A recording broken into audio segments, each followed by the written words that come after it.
কি খবর মোনা? খেলা কিছু তাইলে বাংলাদেশের আফগানিস্তান 23 রানে 3 উইকেট 2 ওভার 5 বল, সরি 3 ওভার 5 বল না কত জন দেখলাম। 23 রানে 3 উইকেট 115 রান টার্গেট দিয়েছে আফগানিস্তান। এই ম্যাচটা জিততে পারবো কিনা এই ভরসাটাও এখনো পাচ্ছি না। তার কারণ বাংলাদেশ টিমকে নিয়ে ভরসাটা কখনো পাইনি, পাচ্ছিও না। পাবো কি করে? বাংলাদেশ টিমের কার কাছে ভরসা করবো? কোন প্লেয়ারটা দেখেন, নাম বলেন। ভরসা করার কেউ আছে? নাই। আরে আমরা বাঙালি ইন্ডিয়ার বিপক্ষে 197 রান চেঞ্জ করাবো এই প্রত্যাশাও করি, কিন্তু পরিশেষে ফলাফল শূন্য।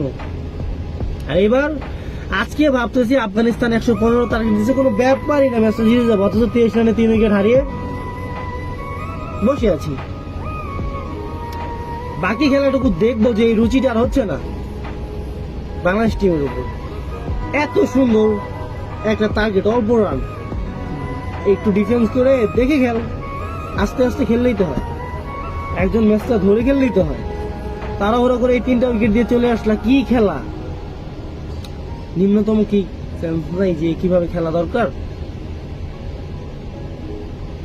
তবুও আমরা বেহাইয়ার মতো বসে আছি, বাঙালিরা বেহাইয়া নিল।